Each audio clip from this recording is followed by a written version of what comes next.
included in the filming. Although I stress the public gallery will not feature in the live stream, and the public speakers will only be filmed from behind where they are seated, and their faces will not be visible. Right. So because of the layout, sorry, public speakers won't be filmed at all. But can I just check if anybody would object if they did have a glimpse of them? No. Okay, that's fine. Thank you very much. Members, we're back to queue to speak, which is the system that we would normally expect to operate here. So you press your button and wait to be called to speak. And when your light is flashing green, you'll be next. So thank you for that. In answer to Councillor London's question, apparently the doors have got to stay shut because of the fire regulations. We've had to turn the fans off, so it may get uncomfortable, but I will offer a comfort break after the public speakers, our registered speakers, have finished, and before the debate commences. We can't hold it during the debate. We have to be in the room at all times. Right, so we've got apologies for absence, please, Helen. Just one, Chair, from Councillor Andy Neil.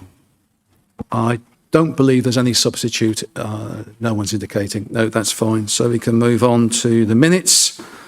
So we have to confirm the minutes of the meeting held on the 3rd of June 2026. Can I have a proposer for those? Thank you. And a seconder, please. So without any amendments or corrections, Councillor London has proposed the minutes of the meeting and Councillor David Smith has seconded. So thank you. Can I see a show of hands in favour?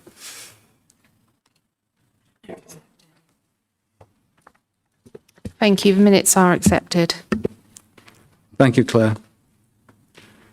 I always read the next item, which is the declarations of interest, and members are reminded of their responsibility to declare any disclosable pecuniary interest, other registerable or non-registerable interest which they have in any item of business on the agenda, and that should be no later than when the item is reached and when appropriate to leave the meeting prior to discussion and voting on the item. This is an initial opportunity to declare any interest, members. Okay, thank you very much indeed. That's clear. Right, so now we turn to the first item on the agenda, which is the application for use of land off Crown Lane, Ixworth. And Sarah, you may begin your presentation when you're ready. Thank you, Chair. Good morning, everybody. So this application before you this morning is for full planning permission for 187 dwellings, 40% of which will be affordable, access, public open space, landscaping and associated infrastructure, and also outline planning permission for a primary school with early years setting on a 2.2 hectare site on land north of Crown Lane, Ixworth. Just a couple of updates to provide you with. Members will have had a late paper circulated with a few updates in, and that includes a couple of amendments to conditions. I understand members have also received correspondence directly from Persimmon on the scheme and the feasibility report on the bridge over the A143, and I'll come to that later in my presentation. We've also had a further clarification letter from the county in respect of the education strategy, and again, I'll come to that later in my presentation. So turning firstly to the site location plan, the site is here. It sits to the east of the village centre, adjacent to the A1088, which runs to the north, and the A143, which runs along the eastern boundary. Site constraints, we've got members asked on site just to see the application site in context to the Bardwell Road site that was considered at committee in December. That's the yellow one here. And the application site is AP30 on this side. The solid red line denotes the settlement boundary for the village. The dotted red line is the conservation area, and the green hatch are the area TPOs. Just take you through a few photos of the site now, for those of you who didn't attend the site visit. These are taken on Crown Lane, looking west and looking east. And again, looking within the site itself with Crown Lane adjacent. There are quite well-used footpaths within the site, as members will have seen. And there are also a couple of, I think there's 3 earth mounds within the site. These are a result of historic vegetation clearance, and the stockpiles are topsoil and will be spread within the development. This is the crossing point, the existing crossing point at the end of Crown Lane. Members saw on site, there's some quite steep steps that go down to the carriageway at the bottom there. And then just 2 photos looking north and south along the A143 at the bottom of those steps. Further up the site, looking southwest. So you've got Crown Lane sort of in the distance there, and also looking northeast up the site. And you can see there is an obvious rise in the land to the middle of the site where it comes to a bit of a ridge. And then you've got the secondary school site beyond that tree boundary there. Again, you can see more clearly here the rise in the land at this northern end of the site. And you've got the old Walsham Road here running towards properties on Coltsfoot Close and Thistledown Drive. And finally, this is a view looking south. This is the boundary of the secondary school site. This area here is the little dogleg that sticks out. This is the boundary to the existing cemetery, and then you've got properties on Scott Road here. And again, you can see the well-used footpaths that run across the site. So just to take you through quickly my presentation structure.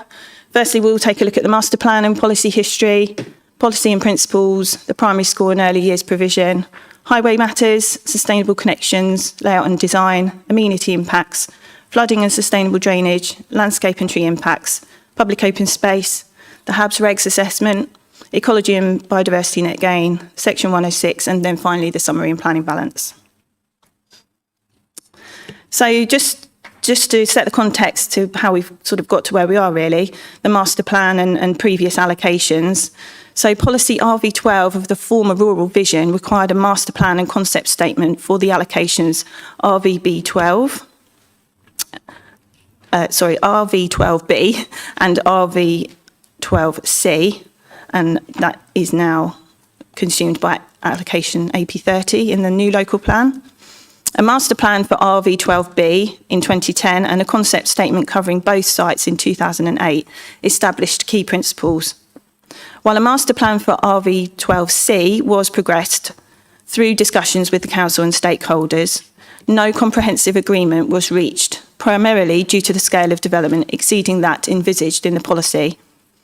The applicant therefore proceeded with an application for the whole site without an adopted master plan for RV12C.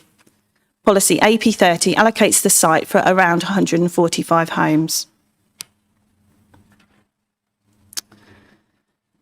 So the principle of development on this site is established through the allocation.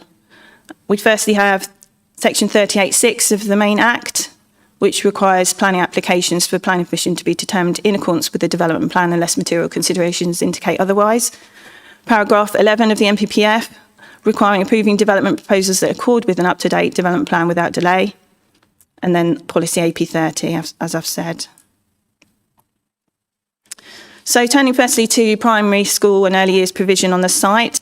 This is denoted by the area in yellow on the plan there, which is at the northern end of the site and adjacent to the secondary school site. The primary school site, which is in outline at this stage, will provide 420 places. The details of this part of the development will come forward through a future reserve matters application. The site will be transferred to Suffolk County Council at nil cost and service to the agreed specification. A 60-place early years provision will be incorporated within the primary school in line with Suffolk County Council's preference for integrated facilities. A financial contribution towards early years infrastructure has been requested to mitigate the impact of the development. The timing of delivery will be agreed through the Section 106 agreement linked to housing occupation rates and Suffolk County Council's capacity review process. The education strategy facilitated through the allocation is intended for mitigating current and future growth in Ixworth to provide a school of up to 420 places, supporting a potential relocation of the current primary school on Crown Lane into the new site. This is likely to be a phased project with contributions from the development to be put towards an initial 210 place school, which can be expanded in the future.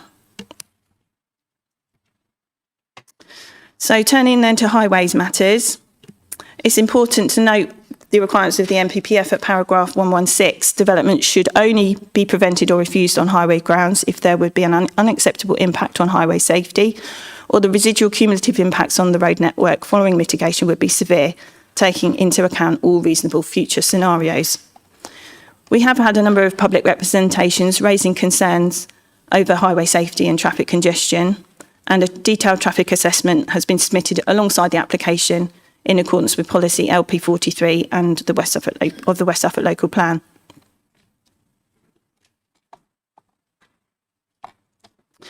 County Highways accept the findings presented and do not object to the application on highways grounds subject to conditions. Access onto the A1088 was a key consideration of the allocation through the local plan process, and it is important to note that the Transport Mitigation Report, which was undertaken as background evidence informing the West Suffolk Local Plan, sets out possible physical mitigation measures that Stanton and Ixworth developments could deliver. So taking you through some of the detailed plans. So firstly, the access arrangements onto the A1088 here. The access at the northern end of the site is off the A1088 and is for an uncontrolled priority junction with a right turn Ghost Island, which is here. The access will serve the residential development and the development for the school, which will be accessed off the main spine road through the development. The access has already been approved and has been lawfully implemented. The capacity assessment for the site access junction demonstrates that it operates comfortably within capacity. As noted in the report, the Highways Authority do not object to the use of this access for the quantum of development now proposed. To improve the safety of the new access, a speed limit reduction on the A1088 is proposed. This section of road is currently 60 miles an hour and would be reduced to 40 miles per hour through a proposed traffic regulation order. We've got some improvements proposed to the Ixworth Northern roundabout. So this is the site here. Improvements are proposed where the A143 connects with the A1088. The Highways Authority have reviewed the details provided, which shows realigned curbs, widening the northern and western arms to increase capacity and improved central roundabout lining. Highways considered this to be acceptable and precise details of the improvements will be secured by condition. We've also got improvements proposed to the southern Ixworth roundabout, widening of the northern and southern approach to increase capacity, here and here. Uncontrolled pedestrian crossing on the northern arm of the roundabout to provide an east-west pedestrian route, which is illustrated on this zoomed in drawing here. The road markings and rumble strips on the approach to be refreshed and vegetation cut back. The circulatory carriageway marked out as 2 lanes to improve capacity and safety. The northbound climbing lane is to be moved north to maximise southbound capacity, and the proposed roundabout improvements have been subject to a Stage 1 road safety audit, confirming the details shown on the updated roundabout drawings have addressed initial concerns raised and are acceptable. Having reviewed this information, the Highways Authority consider these measures to be acceptable, and precise technical details of the improvements will be secured by condition. This plan just shows the proposed adoption layout. So the roads in blue are proposed to be adoptable highway land, the yellow defining the school site, and we've got a substation. It's not very clear on here, but it's just here at the end of this road.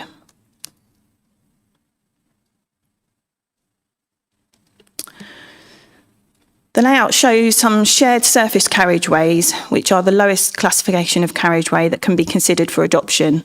The image is an example of a shared surface taken from Suffolk Street's design guide. The other plan is an example of refuse vehicle tracking on one of the shared surface carriageways. As noted in the report, the Waste team have raised concerns that refuse vehicles would overhang the service margins that, strictly speaking, are not meant solely for pedestrian usage. In a shared surface environment, it is expected that all road users, pedestrians, cyclists and vehicular traffic can use the carriageway due to the low traffic speeds and low volume of traffic. Highways have no objection to the shared surface carriageways proposed within the scheme. Noting that the school will come forward at a later date, Highways wanted to ensure the access into the school site, which is just here off the Spine Road, could be safely controlled until needed. A parking strategy plan has been provided. It's proposed to install temporary bollards preventing the new road to the school off the Spine Road from being used. Collapsible emergency service bollards are proposed at the western end of Walsham Road to prevent vehicular access other than the event of an emergency and ensure only pedestrians and cyclists can pass through. These details will be secured by condition. There's also an emergency access at the southern southwest corner of the site here onto Crown Lane. This is a 3 metre wide emergency access with lockable bollards, and an additional condition is recommended to secure these details, which I will cover in the recommendation at the end. Moving now on to sustainable connections. This plan illustrates the network of paths that will be available to village residents as well as residents of the new development. This will significantly enhance the routes that are currently available through the site, connecting new green spaces and the woodland, as well as connections onto Crown Lane at the southern end, Scott Road here, and Walsham Road at this end. The developer has agreed to condition 60 to secure a safe walking route through the site during the construction process to enable residents from the north to get to the south to the existing primary school, and also from the south to the north to get to the existing secondary school. We've also got some new public right-of-way routes proposed. So the blue line, number 1, connects the southern roundabout to Crown Lane to the north. Crown Lane east of the A143, this section here, is already restricted. No motor vehicles except for access, so it's generally already a safe walking route. The green line, number 2, connects Crown Lane to Bailey Pool Lane along an existing track, and the yellow line, number 3, connects this track back to the southern roundabout. The red line, number 4, simply denotes that a route can also be taken through the existing estate from the southern roundabout up to Crown Lane. These routes will promote circular routes to support walking, wheeling and cycling from the site. The Section 106 will secure the necessary funds for the order making and works, and Condition 29 will secure the precise details of these connections. Members might recall this slide from when I presented at the Bardwell Road scheme. This is taken from the Suffolk County Council Ixworth Walks leaflet, and I've just indicated a red circle there which highlights that southern roundabout where the blue and yellow routes run. This indicates an underpass that already exists under the southern side of that southern roundabout, and the picture there just shows what I'm talking about. So there is already an existing route to avoid crossing the A143, but clearly the usability of this route does, however, depend on the water level that runs. Turning now to the footbridge. Sustainable connections includes the consideration of the footbridge over the A143, and this is addressed at paragraph 89 of the main report within the late paper. Policy AP30 states, the master plan process for the site should consider whether facilities for pedestrian and cyclists should include a footbridge from the site across the A143 to link to existing public rights of way in the countryside to the east. It is important to know the context of this wording, which was considered through the local plan process. This slide shows one of the action points from week 2 of the examination hearings relating specifically to this matter. The requirement of an off-site contribution for the provision of a bridge was removed from the policy. The inspector's final report on the local plan refers to such a requirement not being justified. The county have undertaken their own feasibility assessment to look at the most appropriate bridge type and approximate costs of such based on a preliminary design. The report is expected to be released next week. The county have already confirmed that this does not change their position in relation to this planning application. The connectivity measures proposed within the application are acceptable, and a bridge or contribution towards the cost of a bridge over the A143 is not necessary to make the proposed development acceptable, which is a key test under the SIL regulations. So turning now to layout and design, the amended scheme presents a much improved layout, reducing the number of dwellings from 215 as initially presented to 187. The site is highly constrained, but not only by its shape, the A1088 and the A143, but also the position of the school site needed to be at the northern end. The land also rises from both the northern and southern ends, creating a ridge in the centre. This has steered the built development away from the highest land within the centre of the site.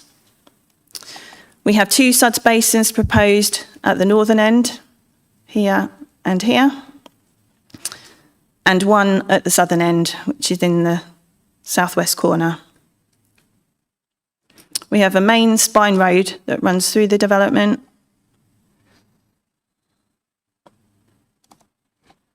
And we have a central area of open space with a leap, which is here. We also have a retained and enhanced woodland belt along the eastern boundary, and there's also an enclosed off-lead dog walking area, which is immediately to the south of the school site.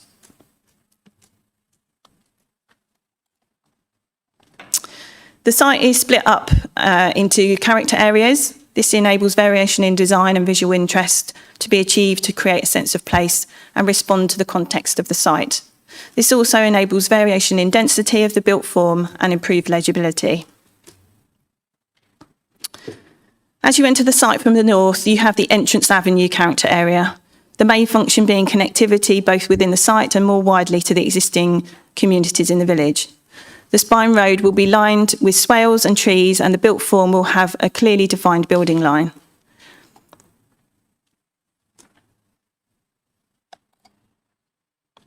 This moves into the ridge character area, which principally interacts with the main area of open space within the centre of the site, which is here.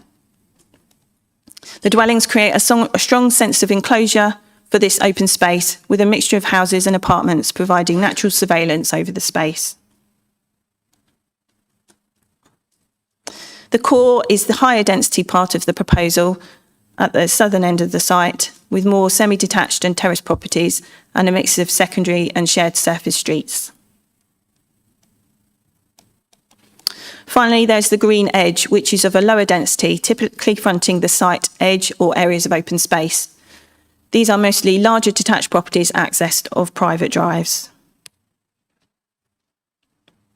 There's a couple more CGI images of what that rural edge is likely to look like.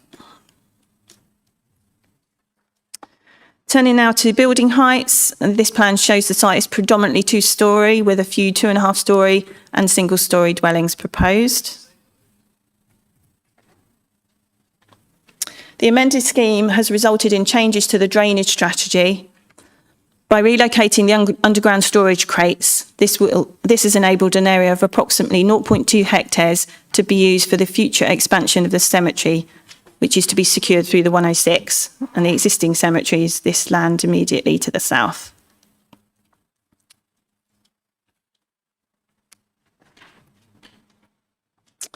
In terms of amenity impacts, the issue of noise is addressed within the report. The report notes that acceptable internal noise levels can be achieved through appropriate acoustic design measures, including enhanced glazing and ventilation. However, the noise report notes that when windows are opened, noise levels may exceed acceptable limits where adjacent to the A143. While some properties closest to the A143 may require windows to remain closed at night to prevent sleep disturbance, this must still meet building regulations in respect of overheating. It must therefore be acknowledged that where there is a need to keep windows closed, this may adversely affect the amenity of future occupants. External amenity areas can be suitably mitigated through use of acoustic boundary treatments where required, and conditions are recommended to secure details of acoustic glazing and ventilation, overheating mitigation, and related verification and compliance report.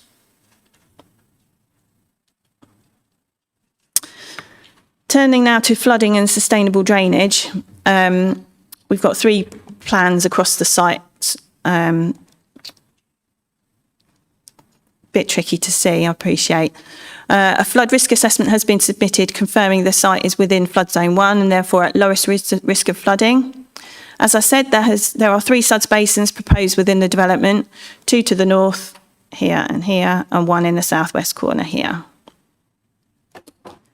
Within the lowest parts of the site, as well as underground attenuation crates along the northern edge of the western area of open space adjacent to Scott Road. So that's these attenuation crates. Swales and permeable paving are also proposed to assist with infiltration of surface water. Attenuation has been maximised within the residential site to allow for the school site to discharge into this network. Precise drainage details for the school site will be provided at reserve matters stage, and then LFA have recommended a condition to secure these details. Concern was raised on site by some members in relation to foul drainage. As set out in their consultation response, Anglian Water, who are not a statutory consultee, have confirmed there is capacity within the network at Stanton Waste Recycling Centre to take the proposed flows. As the statutory undertaker responsible for sewage infrastructure, they are best placed to comment on capacity of the foul sewage network and capacity of the waste recycling centre. Just moving on to landscape and tree impacts. Members will have noted from the site visit that this is a fairly well screened site, although visible to existing residents to the south, west and north. Policy AP30 requires the development to deliver green and blue infrastructure that will include strategic landscaping, sustainable drainage system features, and the woodland on the eastern and northern edges of the site adjacent to the A1088 and A143 provide important strategic landscaping should be retained and enhanced as a buffer. An LVIA has been carried out and assesses the impacts of the scheme on landscape character and visual amenity from the surrounding properties, roads, footpath network and public open spaces, and concludes that the development is largely well contained within the site and visual effects are localised. And this shows the landscape master plan for the site. And we've also received detailed landscaping plans for the site. These are generally supported by the landscape officer. The scheme now achieves an enhanced landscape buffer along the northern and eastern edges of the development. Existing vegetation will be retained and enhanced along the southern boundary with Crown Lane, and further refinement is required in other areas of the site which can be secured by condition. In terms of tree impacts, a tree survey and ARB impact assessment has been provided in support of the application. There are some trees and hedgerows present on the site boundaries, the most prominent of which is the woodland belt along the eastern boundary. There are some trees to be removed. These include within G7 in the northwest corner to facilitate the SUDS basin and visibility display for the main access, and that's denoted by the red areas in that top plan. And then within G5, which is the woodland belt, adjacent to plots 29, 119 to 122 and 145, again denoted by those red areas on the 2 plans there. Conditions are recommended to secure tree protection details, an ARB method statement, as well as details of levels and service trenches. Impact on trees can therefore be suitably mitigated. In relation to green and blue infrastructure, the Public Open Space and Green Infrastructure Plan shows provision of 5.85 hectares, which is 42% of the total site area. This satisfies the requirement of around 40% set out in policy SP5. The site delivers over 3.8 hectares of public open space, which exceeds the minimum policy requirements set out in Appendix I of the West Suffolk Local Plan. The scheme includes a leap within the main central area, as well as 2 pocket greens, which are here and here. Details of the leap and pocket green areas will be secured by condition. Persimmon have confirmed all the open spaces will be managed by a management company. Turning now to the Habitats Regulations Assessment, covered within paragraphs 47 to 48 and 168 to 178 of the report. Policy SB 11 sets out the framework for mitigation measures designed to protect these sites across the district. It requires that new development, which would result in a net increase in dwellings and is likely to increase recreational pressure on any European site for nature conservation, will be required to demonstrate that adequate measures are put in place to avoid or mitigate potential adverse effects. An appropriate assessment has been completed, which concluded no adverse effects on the integrity of the Breckland SPA and SAC, subject to conditions, securing a stewardship strategy and associated monitoring fee for the SANG, and securing a SAM contribution as set out in the report. The LPA have a duty under Section 40 of the NEC Act to have regard to the exercise of their functions to the purpose of conserving and enhancing biodiversity to further general biodiversity objective. The habitat value of the site is generally low given it's principally arable farmland, with the exception of boundary hedgerows and woodland. The information provided to support the application provides certainty that the likely impacts on designated sites, protected and priority species and habitats, with appropriate mitigation measures secured, the development can be made acceptable. The development must also deliver 10% measurable biodiversity net gain. The information provided for the application shows the proposed BNG enhancements on the site are considered achievable and acceptable. The Town and Country Planning Act secures the delivery of BNG by applying a biodiversity gain condition to every planning permission granted for the development of land. The BNG condition is a pre-commencement condition that requires the biodiversity gain plan to be submitted to and approved by the LPA prior to the commencement of development. And as you can see on the slide there, I've set out a number of conditions that relate to BNG and ecology.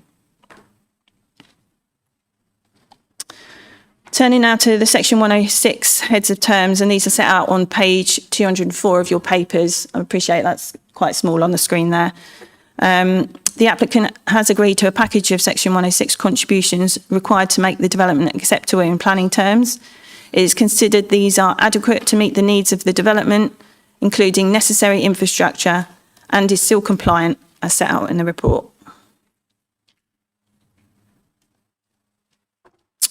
So turning now to the summary and planning balance. As noted at the beginning of the presentation, the principal development on this site is acceptable as the site is allocated in the West Suffolk Local Plan. Whilst the development proposed is for 187 dwellings, which doesn't comfortably fit within the scope of the allocation, which is for around 145 dwellings, the proposed development adequately meets the criteria set out within policy AP30 and is considered to comply with the plan as a whole. We have matters weighing for and against the scheme. In terms of those matters weighing against, we have the lack of the adopted comprehensive master plan that I set out at the beginning of the presentation, and also the noise impact. We have suboptimal level of residential amenity for those affected properties. These matters are weighing against the scheme do not have significant weight in the planning balance of considerations. Those matters in favour include delivery of housing, including 40% affordable, highway safety improvements, enhanced public right-of-way connectivity, open space, including provision of the cemetery extension, SANG provision, economic benefits associated with new housing, construction and occupation, and biodiversity enhancement. I mentioned earlier an additional condition relating to the emergency access onto Crown Lane, and that's set out there for you. Noting all the matters in favour of development, the application is recommended for approval, subject to the conditions in the report, the condition amendments in the late paper, the additional condition on the screen before you and subject to the completion of a Section 106 agreement as set out in the report. Thank you. Thank you very much indeed, Sarah. So now we turn our attention to our registered speakers. And we have Roger Spiller, Green Ixworth, who's registered as an objector. And then we have Councillor Ben Lord, who is the chair of the Parish Council. Councillor John Griffiths has submitted a statement which Helen will read out. Councillor Harry Richardson, who is the Suffolk County Councillor for Blackbourn Division, has submitted a statement and will be read out by Helen. And Claire Galilee, who is the agent, Bidwells is the agent. So it's a little awkward, speakers. I won't be able to see you when you're sat at the desk, but Roger, if you could just take your time and get to the speakers, it's just here. Yeah, sorry about this. As you know, it's not the traditional way we do it. Yeah.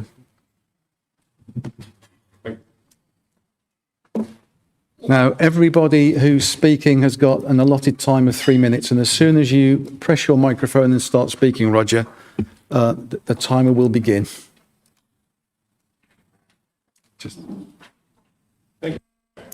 The population of Ixworth is united around the problems presented by this application, but also wishes to see more homes built within the village. Green Ixworth has played an important role promoting sustainable development in Ixworth and sustainable employment opportunities in nearby Shepherd's Grove. We very much welcome the local plan. We participated extensively in the consultation process, which produced sensible and acceptable policies, but of course only if they're adhered to. This application has some failures. We accept that plan numbers are not definitive, yet the recommended number for acceptance is 30% over plan. Given adherence to other policies, there can be flexibility. The paper you received earlier from Ixworth Parish Council shows examples of failures of compliance with policy. Land for an extension of the cemetery was previously agreed with the applicant in the 2010 master plan. That has now been significantly reduced. The officer's recommendation refers to an effective fence along the top of the embankment for security.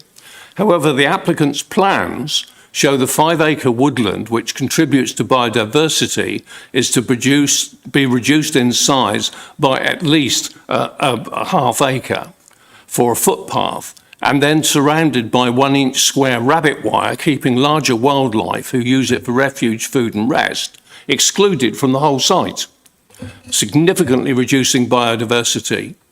Noise is a problem exacerbated by heavy traffic and the proposed reductions in the tree barrier. The solutions proposed include selecting certain houses for acoustic insulation, whereas an appropriate acoustic fence with overlaps would protect all properties from excess sound, provide security and access for mammals. Heating and storms, long predicted symptoms of climate change, are creating problems of surface water flooding, shortage of water and overheating.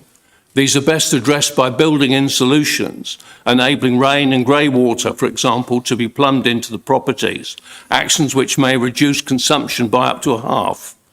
Residents should be able to maximise rainwater retention and benefit from permeable surfaces to directly recharge the aquifer to supply the Ixworth waterworks. The long-discussed bridge over the A143 to be funded by developers seems to have been abandoned, in spite of government funding for active travel to Suffolk highways, primarily aimed at travel to work and education. We look forward to hearing more from Highways in a few days' time. And paragraph 9 of the late paper, which suggests that this will not change the council's position, is of interest. There are also breaches of existing policy or solutions to... Roger, I'm very sorry, but can you just finish in a sentence, please?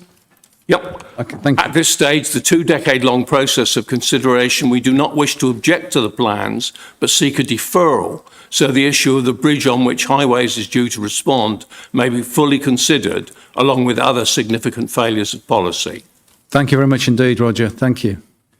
So we now have Councillor Ben Lord, who's the chair of Ixworth and Ixworth Thorpe Parish Council. So, We won't start the timing, Ben, until you're sat down.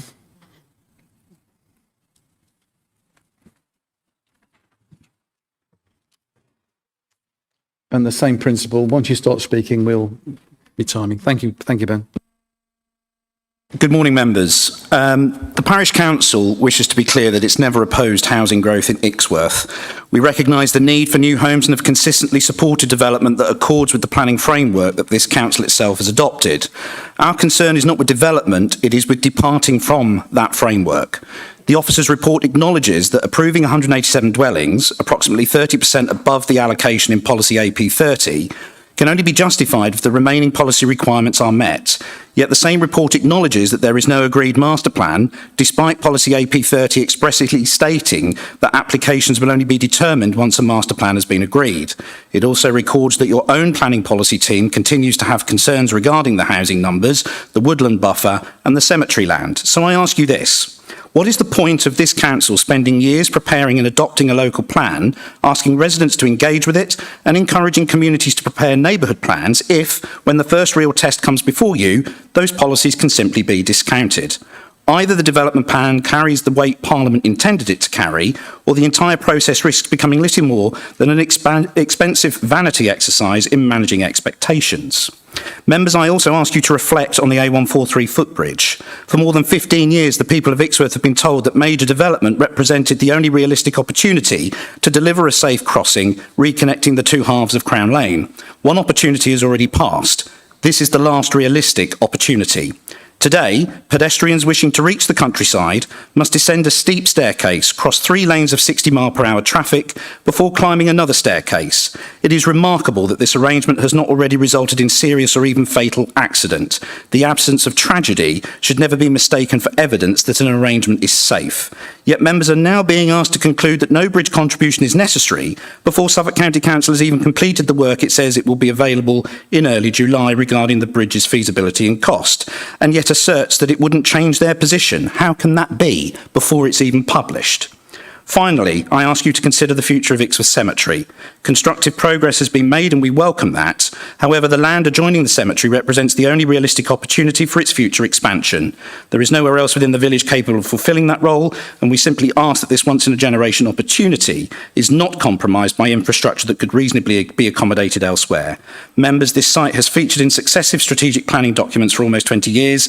Against that timescale, deferring this application for a short interlude to resolve these remaining issues is neither unreasonable nor disproportionate. It is an opportunity to ensure that after 2 decades of planning, the right decision is reached rather than simply the quickest one. Thank you. Thank you very much indeed, Ben. And we've now got a written statement which Helen will read out, which is from Councillor John Griffiths, who is the ward member for Ixworth. So Helen, when you're ready. And you've got 3 minutes, sorry. Yes, Thank you. I am unfortunately unable to attend today's meeting in person, so I've asked that this statement to be read out on my behalf. As ward member for Ixworth, I have followed the evolution of this allocation over many years and have engaged about it extensively with residents, the parish council, officers, Suffolk County Council and the applicant, amongst others. I should begin by stating that neither I nor the parish council oppose appropriate housing growth in Ixworth, and the principle of development on this site has long been accepted through the local plan process. The question before members today is therefore not so much about housing being built here as such, but whether this application is sufficiently complete and sufficiently robust to justify determination today. In my opinion, it is not. That said, over recent months, significant progress has been made and the applicant has responded positively on a number of issues, particularly regarding land for future cemetery expansion, demonstrating that constructive dialogue continues to deliver improvements to the scheme. However, important matters remain unresolved. The scale of development remains significantly above the allocation contained within the adopted local plan, and some of the policies therein do not seem to have been complied with, and the required master plan has never been agreed. Suffolk County Council has yet to complete its work regarding the A143 footbridge, despite that issue, and other very significant highways concerns having been raised with them and locally for well over a decade. Questions also remain regarding long-term education and other infrastructure needs and the cumulative impact of the development upon the village and surrounding area. None of these matters suggest that the application should necessarily fail. They do, however, lead me to question whether today is the appropriate time to determine it. This site has formed part of Ixworth's strategic planning for almost 20 years. Against that background, I struggle to see what prejudice would arise from allowing a short period of further work to resolve the remaining issues before members are asked to make what may be a permanent decision. I therefore respectfully ask the Development Control Committee and colleagues to consider whether a short deferral would not be better to serve the long-term interests of both Ixworth and this council, enabling outstanding matters to be addressed before the application is finally determined. Thank you. Thank you very much indeed. Helen, you are now going to read out a statement from Suffolk County Councillor Harry Richardson, and again, you've got 3 minutes. Thank you. As the County Councillor representing Ixworth, I wish to formally object to the planning application and request that it be deferred. My objection is made on the basis that the application as currently presented does not adequately comply with the relevant planning policies concerning the delivery of the A143 footbridge, which is a vital piece of infrastructure for active travel, community connectivity and public rights-of-way access in Ixworth. Specifically, this relates to policy AP30 in West Suffolk's local plan, which is in turn supported by the requirements contained in policies LP41 and LP42 and by Ixworth's neighbourhood plan. I particularly refer to the references to a site master plan and the consideration given to the A143 footbridge. While I acknowledge the recommendation to safeguard land for a potential future bridge landing, I am deeply concerned that this falls significantly short of what is required. Safeguarding land alone does not secure the construction of the bridge, nor does it provide the financial mechanism necessary to ensure that the infrastructure will actually be delivered.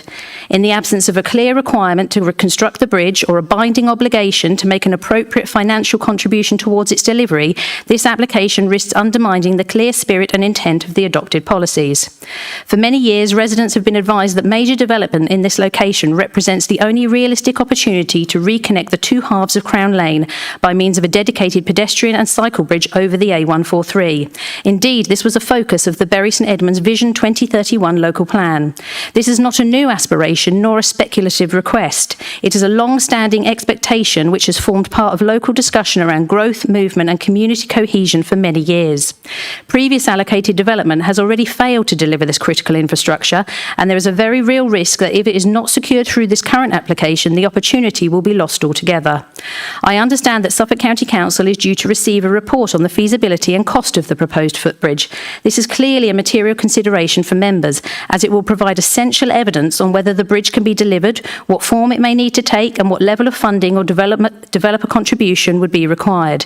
It would be premature for the committee to determine this application without first having sight of that report and without understanding the full implications for the delivery of the bridge, the viability of the scheme and the obligations that may need to be secured through the planning process.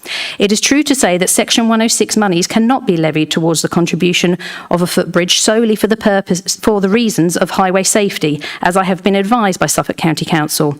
But I would strongly argue that such a contribution can be justified to achieve compliance with policy AP30 and the relevant sections of Ixworth Neighbourhood Plan. The proposed A143 footbridge is not an optional enhancement. It is an essential element of the strategic infrastructure required to support the scale and impact of development now being considered, particularly as the proposed number of dwellings significantly exceeds the allocation for the site in the local plan. In light of the forthcoming Suffolk County Council report on the feasibility and cost of the footbridge, and until a detailed master plan is created, I respectfully request the determination of this application by the Development Control Committee be deferred. Thank you very much indeed, Helen. And now we invite Claire Gallady to take the Speaker's chair. Thank you, Claire. And you're probably familiar now. You've got, as soon as you start speaking, you've got 3 minutes. Thank you, Chair. We've had the officer's report and recommendation for... Oh, have I not on? Yeah, get a bit closer. Oh, sure. It's okay, we'll start That's all again, right. don't worry. Okay, thank you. So we've already had our officer's recommendation for approval, and members will have received the following leaflet outlining the benefits, and that's also on the council's website. So instead, I'd just like to focus on how the proposals before you today have responded to local priorities. So the proposals are bringing forward a long-established housing site in a sustainable location adjoining the existing settlement, which has been allocated since 2014. The scheme proposes 187 new energy-efficient homes, ranging from 1 to 5 bedrooms, and that includes 40% affordable housing, 6 wheelchair-accessible homes, and including 2 bungalows. That mix has been developed in consultation with the Strategic Housing Officer at West Suffolk Council, who you'll note has written in support of the application. Persimmon have a really strong record of delivery and will be on site as soon as possible following resolution of the Section 106 and the pre-commencement conditions. So this development represents a significant and imminent contribution to West Suffolk Council's housing numbers in accordance with that mix that was agreed with the Strategic Housing Officer. So as well as that, we've also worked closely with the planning officers at the District Council and with members of the Parish Council throughout the process, as well as holding a public exhibition in March 2025, which we had nearly 150 people attend. So in particular, the scheme has been amended to include land safeguarded for the future cemetery expansion and an area for the bridge landing pad over the A143, which are both key aspirations for the Parish Council, as we've heard. And I'd just like to pick up on a few points that have been raised by the Parish Council in their recent responses. So I can confirm there is no underground infrastructure or apparatus which would sterilise the cemetery land for future use. And also a path connecting through to the existing cemetery can be provided when that extension comes forward. Secondly, in relation to the bridge landing pad, policy AP30 requires that proposals consider whether facilities for pedestrians and cyclists should include a footbridge. So because of that, we've undertaken a feasibility study which was submitted in November last year, and we found that similar reference schemes would cost between 3.2 million and 6.5 million, which would need funding from multiple stakeholders and would create an uncertain delivery for that. So instead, what we've decided to do is safeguard that land should funding come forward at a later date and do the improvements at the Southern Roundabout junction. And we feel that that represents a significant benefit now as an improvement to an existing unsafe crossing place, which can be delivered on much shorter timescales for the benefit of the community. Members will note that there are no objections from statutory consultees. This is an allocated site which will deliver 187 much-needed homes, including 40% affordable housing, alongside safeguarded land for both a future cemetery expansion, a bridge landing point, and a new primary school. For these reasons, and in accordance with the officer's recommendation, I respectfully ask members to approve this application today. Thank you very much for your time. Thank you very much, Claire. I did say after the public speakers I would offer a break, a comfort break to everybody. Is anyone, or should we just carry on? Okay, we're going to carry on. So in that case, then we address now the committee questions and concerns. Could I introduce Ben Chester? We normally have Peter Bradfield, but Ben is here today because Peter's unavailable. He's Suffolk County Council Highways, that's Ben Chester. And next to Ben is Penny Bates, who is the Suffolk County Council Education Planning Manager. Thank you both, you're very welcome. Questions will be addressed through the chair, and then Sarah or myself will invite you to comment. So first request is Councillor Rachel Hood, please. Thank you, Chair. So I've got a question. Oh, your mic's not on. Now it's on, yeah. Yes, sorry, thank you. So I've got a question, I guess, for the planning officer. So at paragraph 51, it talks about the increase in homes by 42 homes, which is 30%, seemingly above what is recommended about 145 homes. This proposes 187, we've all heard that. And then that paragraph 51 goes on to say, however, if all other policy requirements are met, the principle of a higher number of homes could be acceptable. So then going on to paragraph 55, so we have the imperative in 51 that if all other policy requirements are met, there could be more homes allocated. But going to 55 and talking about the fact that there isn't a master plan, applications for planning permission, it says, will only be determined once the master plan has been agreed. So that seems to be another imperative. And then there's a statement, a comprehensive master plan has not been agreed for the site as a whole. As such, the proposal does not fully comply with the requirement, but it doesn't comply with the requirement. It doesn't not fully comply, it just doesn't comply. So then you go to paragraph 204, and despite the fact that both those previous two requirements haven't been complied with, there's what I would call a kind of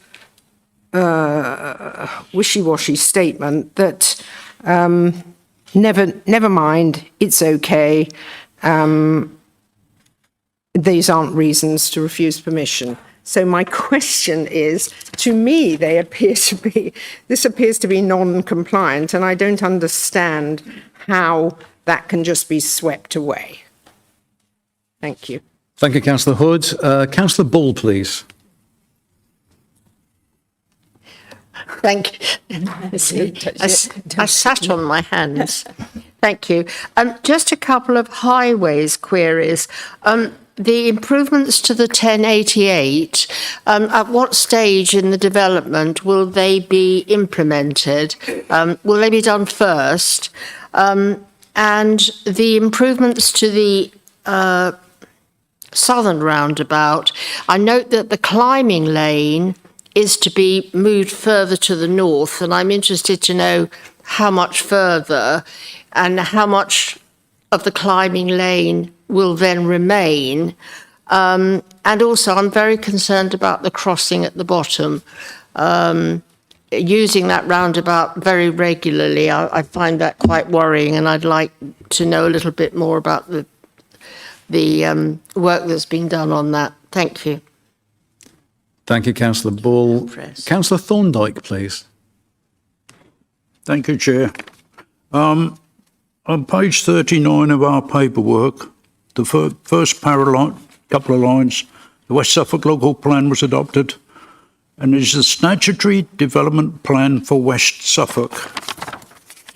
We then go on to page 43, paragraph 55, and we get a load of spiel there that says, well, maybe we can do this, maybe we can do that. The local plan, several people here worked on it. We spent about 5 years dredging through that. We came up with what we wanted. It then went off to planning inspectors who rewrote part of it. And what we finished up with was approved by council. Para 5241 of the local plan, reference AP30, before development can commence, a planning application is approved, and a planning application is approved, a site master plan will need to be prepared and adopted for the whole allocation, taking into account current and emerging national and local planning policies, local environment and infrastructure constraints. This master plan will be prepared by the site promoters and must be subject to public engagement with the local community and key stakeholders in accordance with the statement of community involvement. Now, we only approved that plan last year. It appears we're tearing it up already, and now we have a case where we have a developer, the tail wagging the dog, and I find that very worrying. It's already happened with one in Stanton, and it appears to be becoming the norm now that the developer will work to whatever plan they want to and will fall in behind them. Worrying. The footbridge, it says on page 49, is also identified as an aspiration. Well, that's what it's going to be unless somebody allocates some money to it. This is the ideal opportunity. It's what's been going on for years, that the developer will put money into the pot for that footbridge. And yet now the developer is not putting, they're putting a penny in the section 106 money. So that bridge is never going to happen. This is the ideal opportunity to start the pot going for that. and we're walking away from it again. Most disappointing. Roger, in his presentation, mentioned employment for these people at Shepherd's Grove. Well, at the moment, Shepherd's Grove is going nowhere. So where this employment is going to come from for these people, I don't know. I'd like to know what is planned for future employment for the people that are going to be occupying these houses. It seems to be something that's totally ignored, and Roger is the only one that's mentioned it. The crossing of the A143 and the bottom roundabout, I think a lot of people have looked at that and said, yeah, okay, it's only a roundabout. They should look at the traffic flow around that. Traffic from the south, the A14 comes up there. That's all the traffic from Ipswich that's heading for Ixworth and for Stanton and for the surrounding area. There is a lot of traffic comes up on that junction at peak times. If it's coming round to go up the 143, it means it's a hazard for the people sitting there waiting to cross the road. Some of that traffic disappears up Stowe Road. Some of it, the bulk of it, I think, from observation, comes up the 143 up heading for Stanton and area. So if you think about it, you've got the people standing on the roundabout, at the top of the leg of it. They've got to allow for all the traffic that's coming from Ipswich, from Bury, maybe some from Stowe Road, maybe some from Mickles, whatever it is, Mere. All coming out. They're not just crossing the road, they're planning ahead for whatever's coming at them from any direction.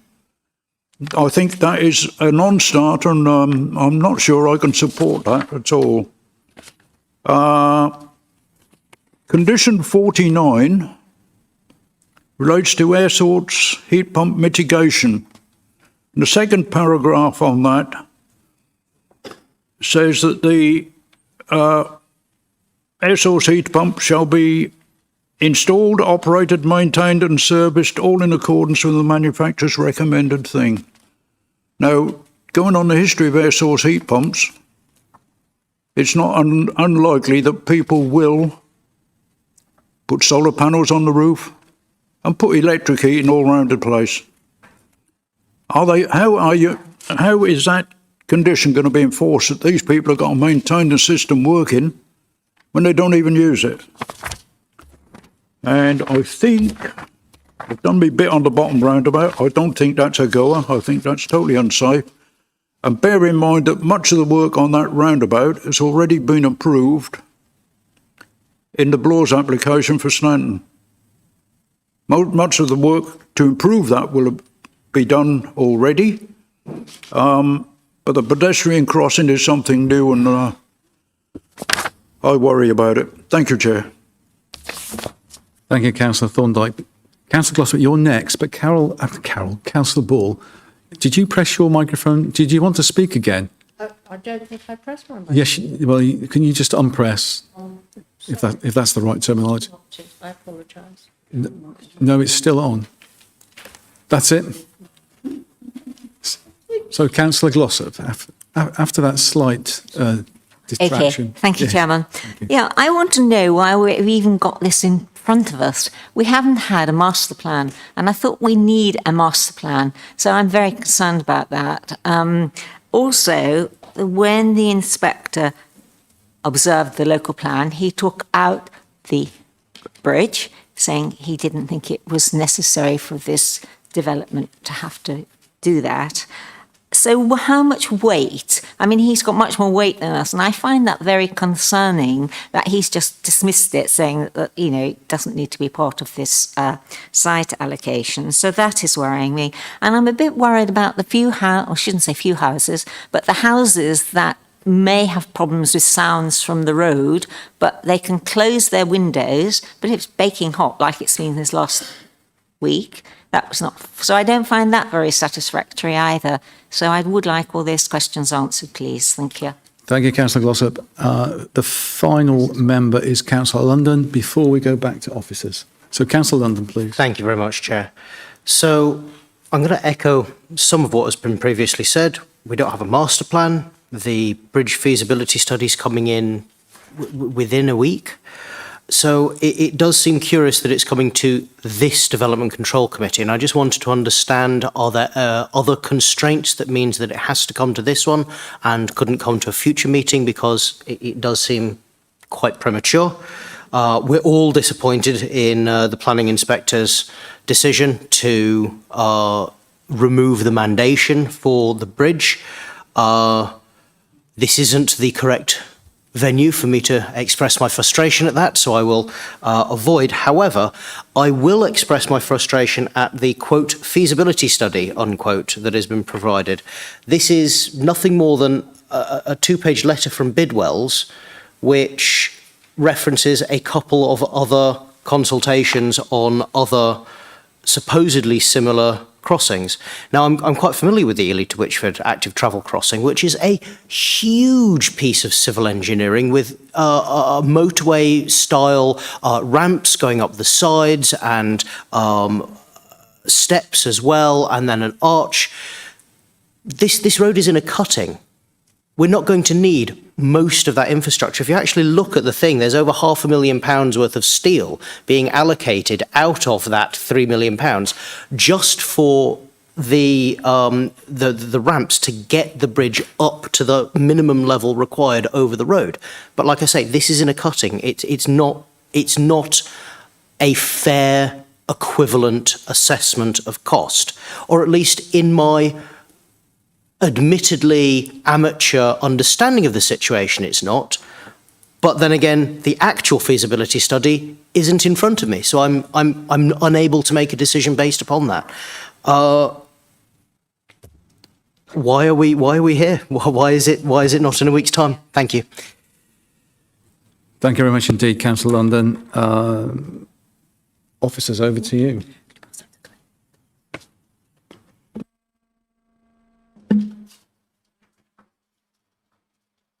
Thank you, Chair.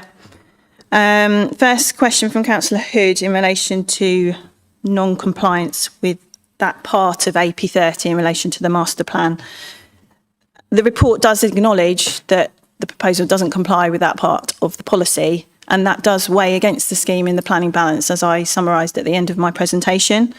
So whilst we've said an increase in numbers may be acceptable if all the policy requirements are met, that clearly has to go into the planning balance to weigh up whether the scheme is acceptable. And there being no master plan, in our view, does not mean we cannot determine the application positively at this point. We had some highways questions from Councillor Bull. The A1088 improvements are noted in one of the policies. I would just need to find it. There is an occupation trigger for when that needs to come forward. If you bear with me, I'll find that. How much further north is the climbing lane? I'm not sure. I don't know if that's something Ben knows. And then in terms of the crossing, as I said in my presentation, a stage 1 road safety audit has been undertaken, which would move to stage 2 post planning permission being granted. But if perhaps I can ask Ben to chip in here to explain that a little bit more in terms of what's involved. Yes, so the climbing lane changes on the A143, looking at the drawing here, it's around 30 to 40 metres difference from the existing start of the climbing lane, although the details of the proposals haven't yet been agreed, because the plans that we have are indicative plans, so the details of the schemes would be subject to further details and approval processes. With regard to the crossing, yeah, it's a simple uncontrolled crossing that adds in a central refuge, so it offers crossing users the opportunity to only have to cross one half of the road at a time, obviously. So it does offer a bit benefit in that respect, and it offers drop curbs and tactile paving as well. And it has been subject to a road safety order, which is an independent assessment that identifies any highway safety issues. And the audit did highlight a few issues that the designer has since addressed on the slightly further amended plans. Thank you, Ben. In relation to the A1088 improvements, this relates to condition 25, and those improvements are required to be carried out prior to first occupation. Yeah.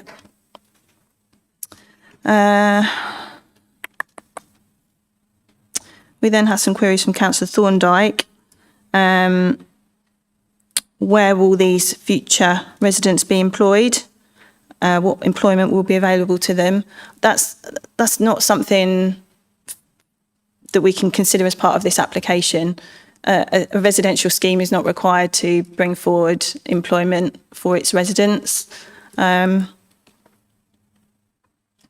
Condition 49 and how that will be enforced. Let me just turn to that.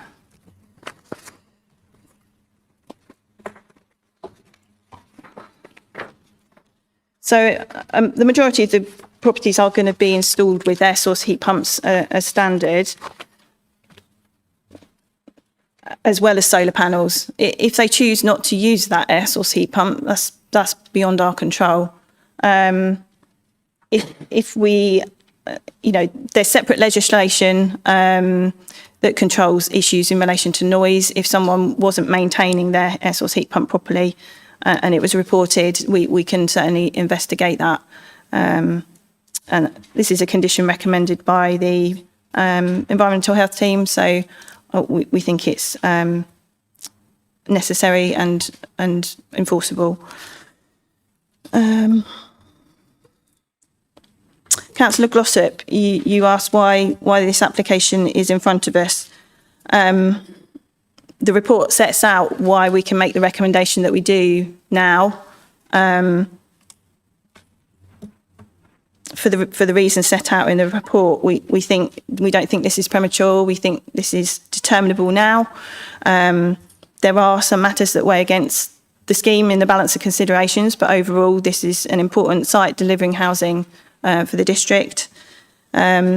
I appreciate the frustration in relation to the inspector's report and, pulling out those requirements from the policy in relation to delivery of the crossing. But we have an adopted policy before us, and that is what we have to use to consider development proposals. In terms of overheating and windows being closed, as I tried to explain in my presentation, that the building regulations do account for if windows are needing to be closed because of noise, there has to be an overheating strategy. And there is a condition somewhere in my report that requires those details to be submitted and agreed. So those will be definitely secured and are a requirement of the building regulations as well. Councillor London, I think I've addressed why we think this is appropriate to be at this committee in terms of the feasibility report that is coming from the highways from the county next week. As I said in my late paper, this doesn't change the position that's been set out by the Highways Authority. We have a scheme before us that the Highways Authority are happy with. They're proposing a number of conditions and highway safety improvements which Persimmon are happy to deliver. And these requirements and proposals are acceptable, and the feasibility report that will deliver the preliminary designs and associated costings is not going to change their view in terms of whether bridge contribution should then come forward. We're saying the development is acceptable without a bridge contribution because of what is being proposed before you now. Have you got anything to add? Okay. Thank you, Sarah. There's just a couple of points I wanted to expand on to help members in their consideration. Firstly was the issue that has been raised a few times in the debate, firstly by Councillor Hood in relation to the absence of the master plan. And I often say, don't I, that the courts tell us we shouldn't be reading planning officer reports legalistically or forensically, but appreciate that sometimes that's what we tend to do. And so the use of that imperative in that paragraph, I appreciate, leads one to perhaps a conclusion to say, therefore, absolutely everything must be done. So I think I've got a couple of things to say in relation to that. Firstly, the part of the policy where it talks about the master plan, it isn't in the sort of listed criteria. So in terms of when we're saying when a development in an allocation delivers on all the criteria, we're talking about the requirements that the development itself will do. So it's talking about things like the open space and the highway safety and accessibility. Notwithstanding that, clearly the need or the desire for a master plan is established in the policy, albeit it's not a criteria for the development itself to fulfil. It's sort of the process by which we would get there. Our opinion is that the development meets the criteria in terms of what the policy sets out, but it's not just our opinion in terms of how we then weigh that master plan absence in the balance. It's also based on our experience of appeal decisions. So there are other examples where we have had development that has come forward without that formal master plan process being completed and adopted by us. That is always our preference, but we can't prevent someone from putting an application in, and at that point we are required to reach a decision. So in recent memory, under the previous local plan, there was a development at Queensbury Lodge in Newmarket. In the absence of a master plan, that was determined at appeal by hearing and was ultimately approved. And the absence of that master plan, whilst noted and discussed in a hearing, was not in itself a reason the inspector felt to refuse it. And more recently than that, we had the Bury West public inquiry. Again, that developer hadn't produced a master plan, and we indeed referred to that in our reasons for refusal. And again, the inspector felt that they were looking at what the policy asked them to deliver rather than the process by which they get there. And a different process was, in those inspectors' decisions, not in itself a reason to refuse the application. So it is our opinion, but it's an opinion that's informed by experience and looking at other appeal decisions that the council has defended, and there's been an approval. The other point I just wanted to pick up on in terms of employment, and Sarah is correct in saying that it's not something we need to consider for this allocation, but moreover, we don't need to consider it because it has already been considered. Through our local plan process, we don't just look at the allocation of housing, we look at the allocation of employment land as a whole for the needs of West Suffolk and the predicted growth, and that it relates to all the housing sites. So some of our allocations are purely for employment, some of them have a mixture, and we also have policies in there that are protective of the finite employment land we already have. So I just thought it was important to establish that when we do that really important plan making process, we are considering where people will work in the future, because that's part of the land we secure across the plan as a whole. Thank you, officers. I'd just like to try and square the edge. Those that asked questions the first time round, you may not have.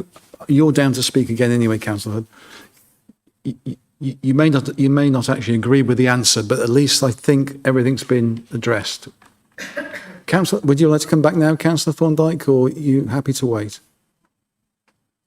No, I'll come back. Thank you, Councillor Knight.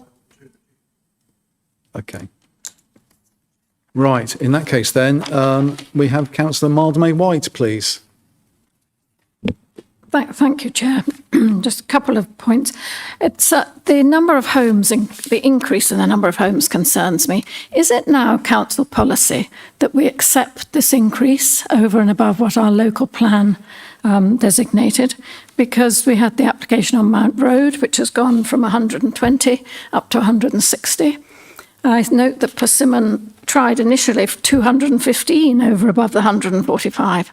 I guess that was a bit speculative. So coming down to 187 Are we just accepting this as policy now, that we don't challenge the increase in these numbers because it increases the density, it reduces the lack of the open space areas, and it is a considerable increase on these sites that have been in the local plan. They've been before the inspector, and those numbers were agreed upon. So residents are beginning to feel a bit let down by this when they've seen the local plan, they've seen the allocations, and then suddenly there's a 30-40% increase in the number of houses coming forward on these sites. So I would ask whether this is now council policy and who decided it. As you know, when we went on the site visit, I am really concerned about the pedestrian crossing on that roundabout. It couldn't be less safe, I don't think, crossing on a roundabout like that. Could we just see the picture again, Sarah, please? And imagine somebody with a small child trying to cross over there. Because when people come round a roundabout or they're entering the roundabout, they're naturally looking to their right to see what traffic is coming. And yet suddenly they're going to be faced with somebody trying to cross when they should, on the left-hand side as they go up round the roundabout. So that entrance that comes out just by the crossing, yes, that one. I mean, people coming out of that entrance looking to the right to see what traffic coming, they will not necessarily be aware of pedestrians standing waiting to cross. I grant that, at least it's a change from the terrible steps that people have had to be using and the 3 lanes that they've had to cross previously, but I would hesitate to use it myself, particularly if I had children. So I do think that needs addressing. Obviously the parish council still have questions, and we heard what they were still concerned about, and it does seem to me a pity considering how long this proposal has been in the pipeline, that these last few requirements that the parish council are requesting couldn't have been addressed. Persimmon have produced a little leaflet for residents, and they refer to the master plan. Well, we know that there isn't a master plan, so why is it called a master plan in that? The other question I have is they're talking about 50% of the private homes being made available for local people for 6 months. That's a new one to me. I haven't heard of that before, private homes being set aside for local people. How local is local? Is it just going to be people with a connection? I'll read it. To further prioritise local residents, we will offer a local homes guarantee that will see 50% of private homes on site reserved for people with a local connection for 6 months. Is that a local connection to Ixworth purely, or is it going to be a local connection to West Suffolk? So I'd just be interested to have an answer to that, please. Thank you. Thank you, Councillor Malmay-White. Councillor Hood again, please. Thank you. So with the greatest of respect, we are talking about not just the absence of a master plan, not just the increase in the number of houses, but both of them. So don't accept what has been said. It is very clear at paragraph 51 that it is said we can accept an increase in homes if all the other policy requirements are met. And then you go on to 55, and there's a bit of a fudge because it says the proposal does not fully comply with the requirement of having a master plan. It doesn't comply at all. I don't think I'm reading this particularly legalistically. I can see that we could approve around 145 homes without a master plan. But it's the fact that we are trying to approve 30% more houses without a master plan, and the wording makes it very clear that we can't. So I don't think we can approve this, and I don't accept what's been said with the greatest of respect. Thank you, Councillor Hood. Councillor Holder, please.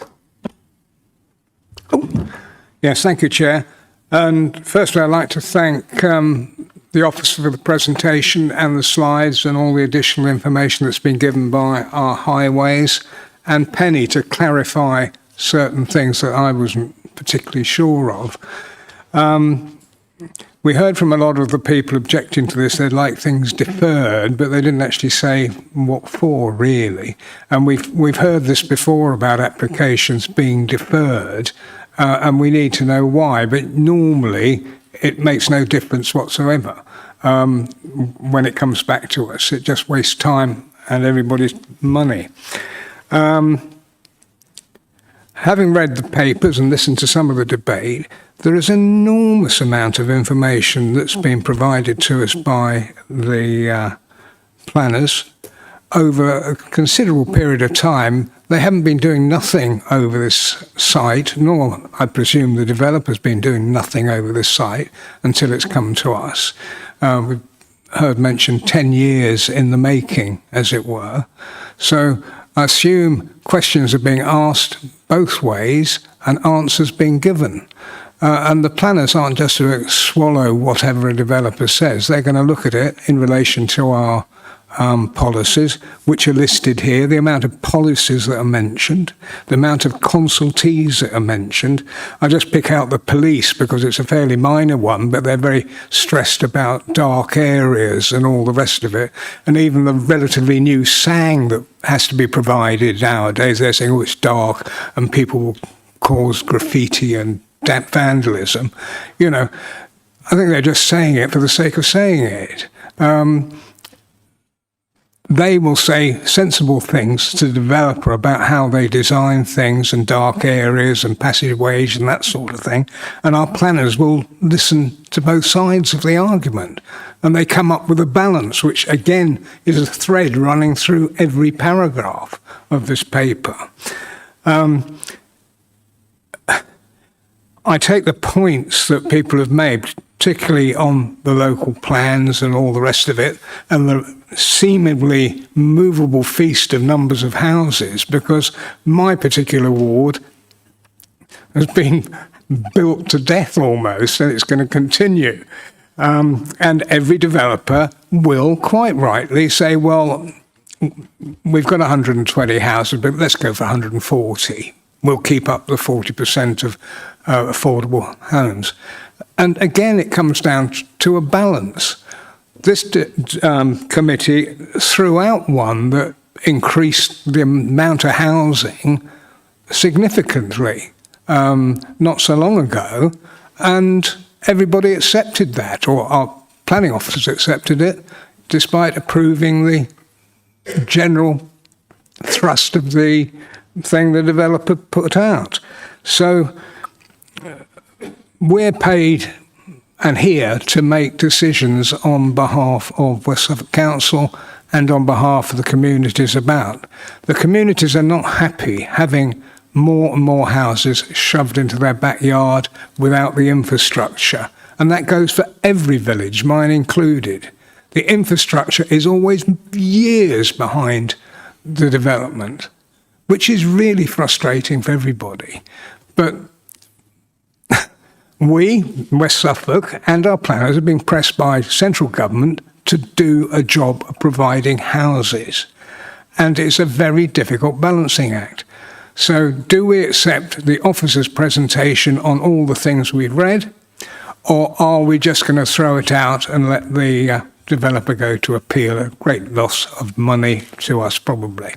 Anyway, I'm going to break the logjam and recommend approval as laid out in our papers with the conditions, and see how the vote goes. Thank you, Chair. Well, I'd like to see if there's a seconder first. Is there a seconder for approval, please? Councillor Dicker. Would you like to speak, Councillor Dicker? Thank you very much indeed. Okay, I return to the current requests. Councillor London, please. Very much, Chair. I'm looking at the screen over there at the southern roundabout works, which are being put in place instead of any improvement to the current crossing across the road. even if we consider the highest possible level of funding as being required for a footbridge, which would then realistically be a financial stress, they've provided this document, which then points to other consultations and other developments.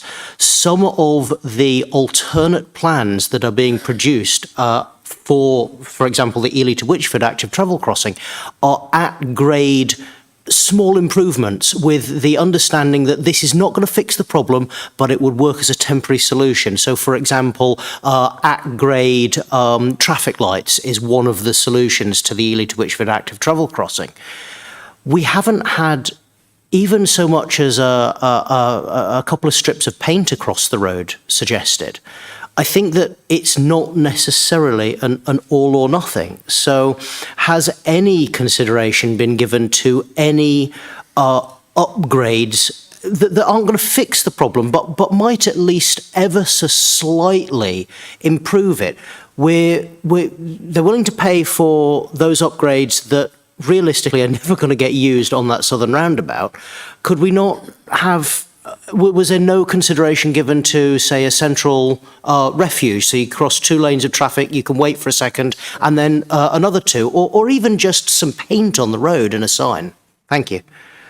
Thank you, Councillor London. Just bear with me a sec.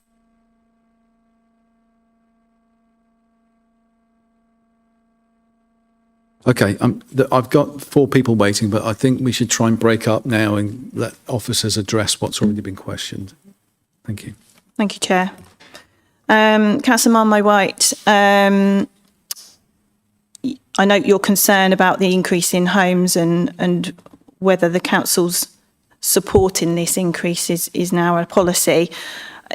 It's not a standard policy. We have to consider all sites on their own merits.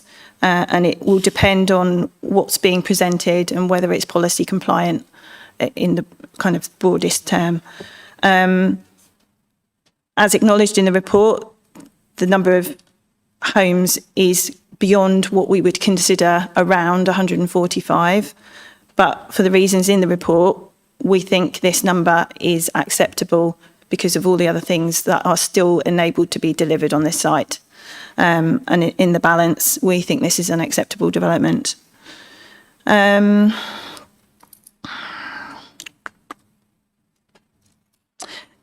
Persimmon postcard that noted the 50% private homes being made available to local people, it's not something I'm familiar with, and I guess is a policy they have. How they deliver that or roll it out, I can't comment. I'll leave Penny to come back on Councillor Hood's points.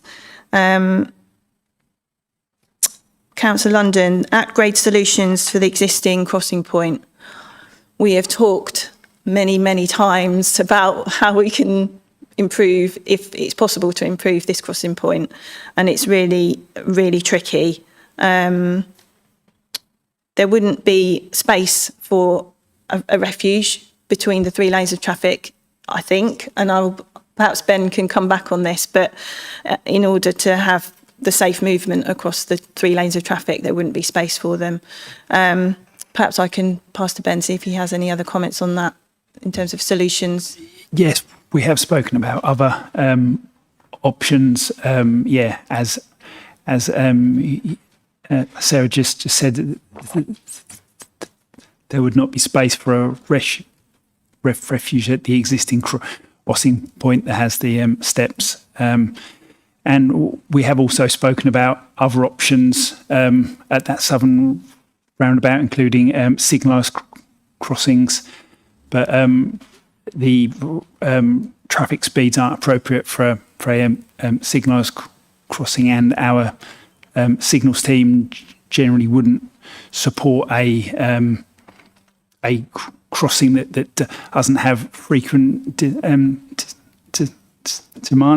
And the key for us is that this is a crossing to a recreational,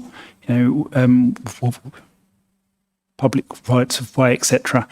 And we wouldn't expect it to be frequently used, which rules out crossings such as traffic signals, or a zebra crossing wouldn't be appropriate here either. So it's extremely limited options in this location. Thank you. Ms. Penny. Yes, just quickly back on the master plan. I think the situation we're in here, where actually, in fact, Councillor Marmee White, I think you said, why is it, there is a document called a master plan, why is it called a master plan? It's Persimmon's master plan. It isn't one that we have formally adopted.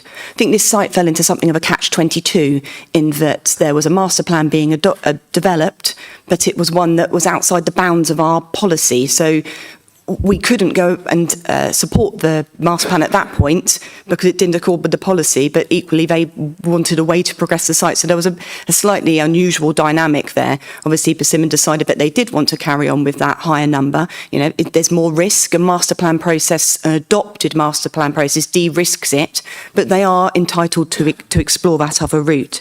Again, in terms of the wording of the policy, and I expect we probably won't reach a point where we're both in agreement, and I apologise for the tension in the wording, if that's the case, in terms of it reading as an imperative within the body of the report. But I think what's clear, hopefully, is our final assessment in terms of how we feel that absence weighs in the balance in relation to our recommendation on the application. And just finally, to reiterate that Sarah's response in relation to this Homes for Local People marketing policy, that's not a planning requirement. That's not something that we would be able to insist upon. Neither could we prevent a developer from marketing their homes in a particular way. But given that that is outside the bounds of planning, it's not something that members should be giving any weight to in their consideration in the debate. Thank you, officers. Councillor Ball, please. Just a very quick one. Sorry to come back to the master plan. This application came in before our current master plan was adopted. So it was lodged under the old local plan. Did the old local plan, would it have been required to provide a master plan? Yes. It would be the same. Thank you, Councillor Ball. Councillor Thorndyke, please. Thank you, Chair. Thank you, Penny, for your long spiel on jobs, but there's no mention in here of employment at all. There's no mention where the people are going to go. And talk of Shepherd's Grove, we've already gotten to the 100 and God knows how many houses going up in Stanton that are nearer than this. We've never hit the highways problem on this with the traffic flow on the 143, and the planned steps on the northern roundabout ain't going to work. They ain't going to increase the flow because nothing's being done about increasing the visibility on that roundabout. Now, somebody will turn around and say, if you increase the visibility, people will be going on the roundabout quicker. No, they'll be able to see where they're going on the roundabout. If you're coming along from Thetford End and you want to look right to see what's coming up the 143, you can't until you're right on the white line to look up the road. And it could be improved safely there with taking a bit off the bank to make it more visible. But what's being planned on the northern roundabout ain't going to work. I was in a queue half a mile long to get to that roundabout this morning coming from Stanton. It's a joke. We've got to give way to stuff coming down from Thetford, and you just sit and wait for it. So it's not going to get any better because you're going to get more stuff coming down from Thetford now with 2 developments in Ixworth. The local plan, I do worry about that because we have just run rings around it.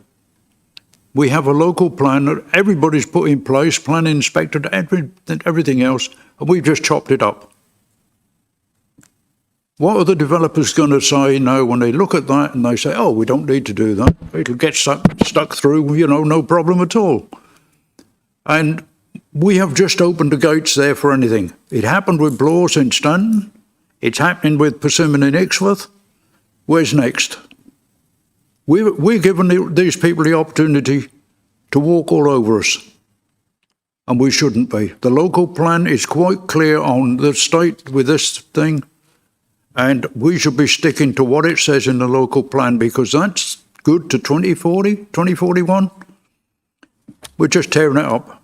Sorry, Chairman, I shan't say any more comments on the bridge or the crossing at the bottom, which I regard as silly, and the bridge, we should be putting something in place now to get some funding in a pot. It's the last opportunity Ixworth have got to do anything with that bridge, and we're just letting them walk away with it. Sorry, Chairman. No need to apologise, Councillor Thorndyke. With your experience, your comments are always welcome. Councillor Hood, please. Yep, thank you. I endorse everything that has just been said, with the exception of the proposal to approve this. It's very disappointing to hear other colleagues recommend approval of something on the basis of to get this moving. That's not our job.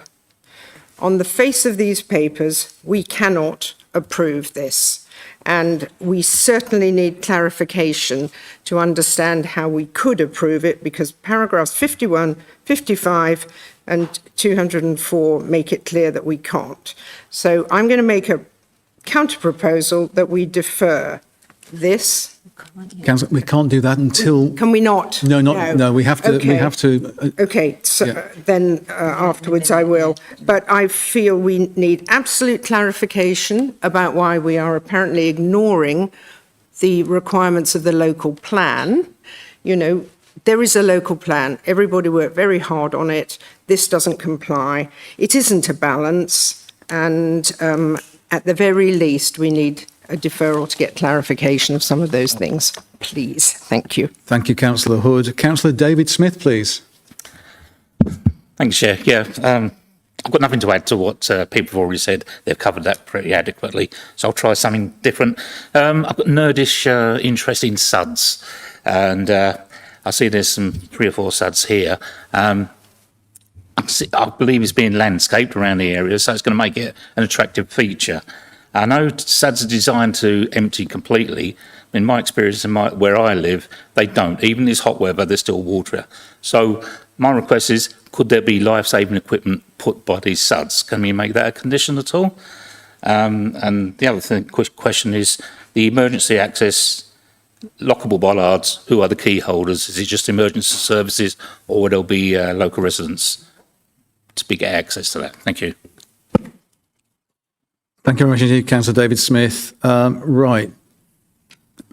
I've got no current requests. If that stays that way, after officers have replied to the questions... I beg your pardon, Councillor Dicker. Yeah, I know. I think we're going to have to give you, Councillor Dicker and Councillor Bull, some training again on this. I think I'm on holiday that day. I just first of all wanted to clarify my comment, which has been picked up by Councillor Hood, about moving on or whatever. This committee gets bogged down, and then members keep coming back repeating the same thing. So what I thought, and I've done this before, and that is there is a proposal there. I wanted it seconded because then the committee meeting debate moves on, rather than just sitting there and going backwards and forwards with nothing on the table. So that was my comment about moving things on. I think it has to be remembered that no application is perfect. Far from it, unfortunately. And actually our job here is, unfortunately, from the government to pass homes. That's it. And if we don't do it, then they'll do it for us. And quite happily they will do it, and they will be worse than what we potentially have the power to do. So I am quite prepared when it does actually come to the vote for this. I understand the issues. I mean, if the inspectors turn around, I mean, the bridge keeps coming up, the inspector said, don't need it. There we go. Now, regarding the numbers, I obviously wasn't on the local plan working group or anything, and I live miles away from this application site. I am on the other side of very near Newmarket with the villages there. So I'm taking my view. I unfortunately didn't go on the site visit, but I'm taking what I'm voting on here is the papers here, what I read, and also the Sarah's speak and everything. So that's where I'm getting it from. So if obviously I would probably be said that I don't appreciate the local area in that. Fair enough, may be the case, but I'm only going by what I've sat here and done today and read the papers earlier in that. I do listen to the local people, but you know, every application we get of any size, all the local people always say no. You know, I've got something in my own area potentially coming up, and you know, on the surface of it, without looking at papers that will eventually come to me over it, I don't want to see that. But looking at this and seeing actually what we are instructed to do, and the fact that Sarah has done the balance of against and for on that, I think that's it is unfortunately fair enough that it's something that has to be passed, and if we don't do it, there we are. We can keep deferring things. I think we deferred something from the other day, and that we just keep deferring things on certain, and it just keeps coming back to us, and eventually the developers get fed up, they go to appeal, and we may find ourselves losing, and that's not necessarily a reason to push along, but it's something we do as a council, we have to bear in mind, reputational wise. So I hope now the officers can answer the final concerns of members here, and we can vote for this and see where we go. But let's move it on now. Thank you. Thank you, Councillor Dicker. Yes, Councillor London. Sorry. I will very, very briefly baseline out what I was saying with the A143 crossing. I understand that, you know, as you've just said, a central reservation, there's not enough space, but I also referenced just putting in a lick of paint across the road, you know, a 544 beware pedestrians crossing sign. There's not even a notification that there is a public right of way across the road. You could be standing by the side of the road and you come out of the bushes and you're literally stood at the side of the road. There is nothing to visually signify to drivers that there is even the possibility that a member of the public might appear out of the bushes and cross the road at that point. So I'm talking about the absolute bare minimum upgrade required, as in a couple of beware pedestrian crossing triangle signs, something like that on the side. Is that still considered too much and not technically feasible? Thank you. Thank you, Councillor London. So that's the last member's question before I test the position of the committee. Would you like to come back, Sarah? Yeah. Thank you, Chair. Councillor Ball, you just queried in relation to the previous local plan. There was a requirement under RV 12B and C to provide a master plan. There was one adopted for B, but not C. So yeah, just to clarify on that point. In terms of SUDs, as set out in my report, the water level, it should never go above 1 metre in height. So the adoption process with the LLFA will look at things like safety and risk assessments. So that will happen through the adoption process anyway. Key holders for lockable bollards. My understanding is they are a certain type of key that emergency services would have anyway, but that would be worked out through the highway adoption process anyway, because that would be a process that would be concluded through that adoption process. The A143 crossing point, Councillor London, is there anything we can do, Ben? The latest version of the plans to include pedestrian crossing or triangular warning signs and a subplate, so that has been added to the plans. I'm not sure if that part of the drawing was included in the presentation, but there is a sign in the latest drawing that has been conditioned. Yeah, as part of the off-site highways works, I don't think that is something that we have conditioned, and it is something I would want to ensure we do secure. So if members are happy to delegate that to officers to ensure that is captured in the final decision notice, that's what I would propose. Thank you, Ben. Thank you, Sarah. Penny? Actually, I was just going to go back to Ben. Apologies, because I don't think we've had any specific response, if there is, to Councillor Thorndyke's queries about the roundabout, the functioning of the roundabout and the visibility. If you're able to, or if there's anything you can add to that at all, I don't know. The northern roundabout improvements were also subject to a safety audit, and it's also subject to a detailed design process.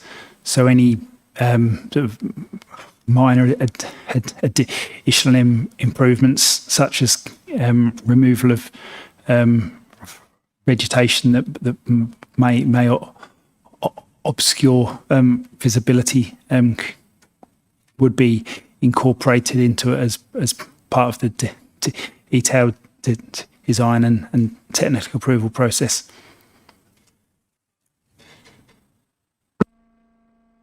And then I just had one thing to add, just because I thought it's important for the record in terms of the local plan.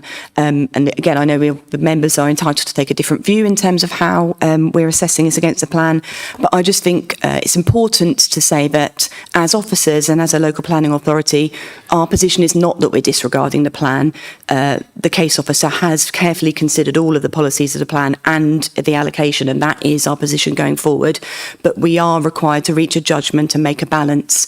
The legal position is that we make decisions in accordance with the plan unless material considerations indicate otherwise, and that is wherein we have to go into this balancing act. So I just wanted to clarify, really, more for the record than for the debate, that certainly officers are not in a place where we feel that we're just putting our plan to the side.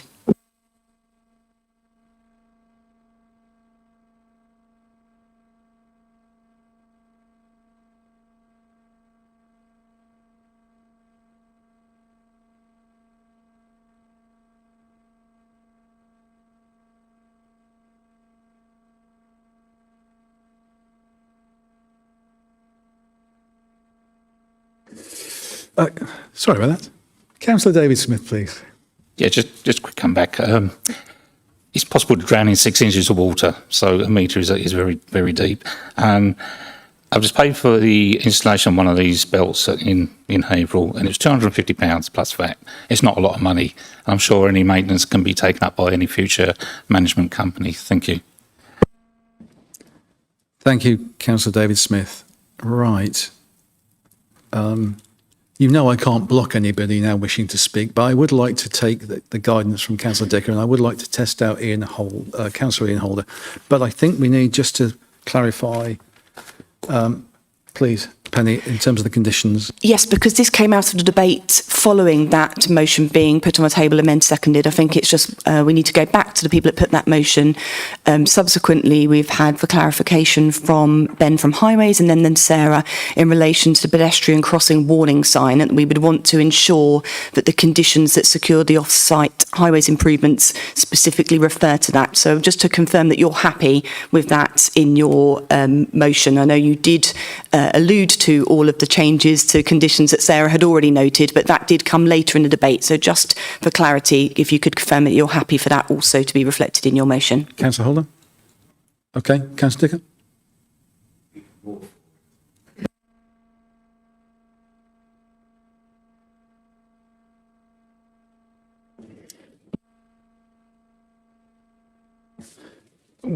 I'm now going to take the vote on the proposal from Council, and we'll come back. We'll come back to your proposal about the life-saving equipment.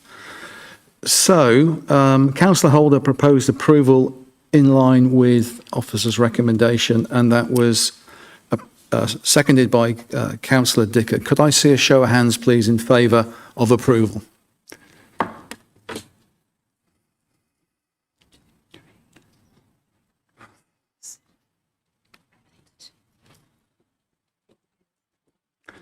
And those against approval, please.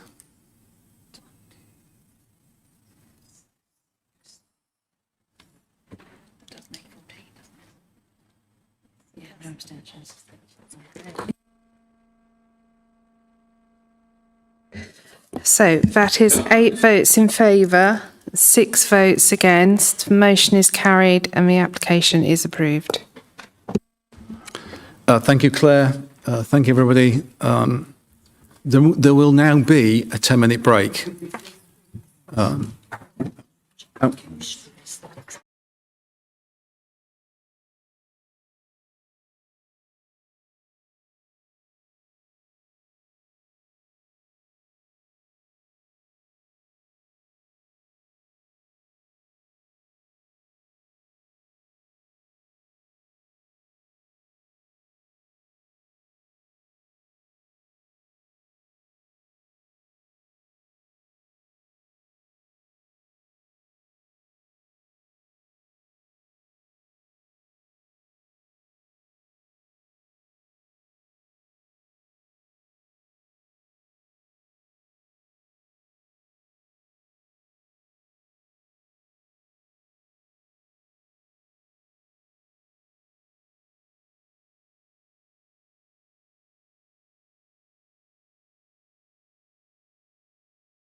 Members. Yeah.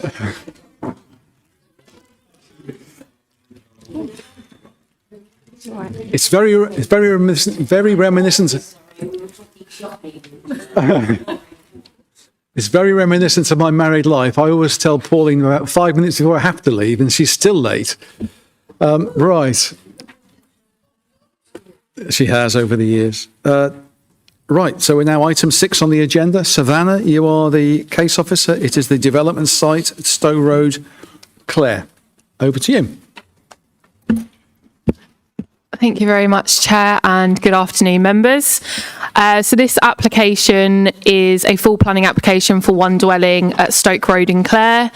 It's at the Development Control Committee as it represents a departure from the development plan, and the scheme of delegation requires that when an application is a departure from the development plan and it's recommended for approval, it must be considered by the committee, and Clare Town Council do support the application. So this is the location plan. I've shown the site roughly in the orange rectangle. The pink dashed line shows a public right-of-way, and then this red line up here shows the defined settlement boundary of Clare. And then for the purposes of planning, the site is contained within designated countryside. So that's shown in the green with the application site down here. There are also 3 residential dwellings towards the east of the site. And then there is a larger dwelling towards the south, but that is cut out of the plan. So for a bit of context, this is the application site. So it was previously used as part of the Clare Golf Club and their wider offerings. You'll also see shortly that the site was previously developed land. This is standing within the site, looking back up towards the north. And then this is standing along the access track towards the dwellings that are towards the east of the site. And I believe this one here is the Baffy, which is the one in the middle on this plan here. This is looking back at the application site from the public right-of-way. And then I've just got a quick video. So this starts looking towards the north of the site where the access is. And then it pans round to the existing residential development with the application site, and then the right-of-way and the wider golf club. So this is the submitted block plan with the application. It details a single detached dwelling with rear amenity space and parking at the front. This is considered to be commensurate to the scale of the residential properties towards the east of the site. And then these are the proposed front and side elevations. So it details a traditionally designed dwelling, and officers consider the design of this to fit in with the surrounding development. And then these are the rear and other side elevation. So again, typically reflecting a 1.5 story dwelling, commensurate with those dwellings to the east. And it is also a 3-bedroomed property.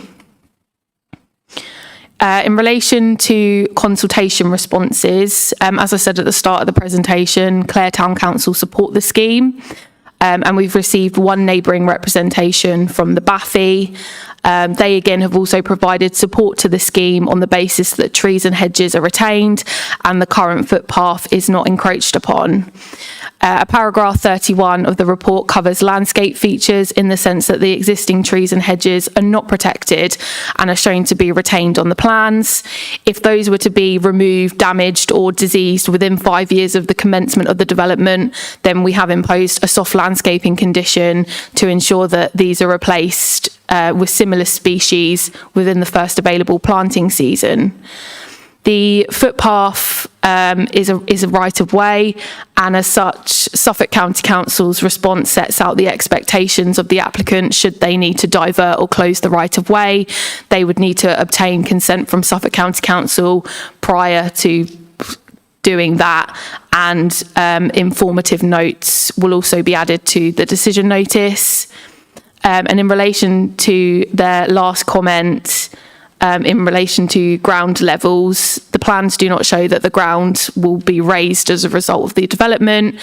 And if there were any ground level or design changes, then they would need to be considered by the local planning authority, whether that be via the non-material amendment process or the variation of condition application process. And then statutory consultees raised no objections to the scheme subject to conditions.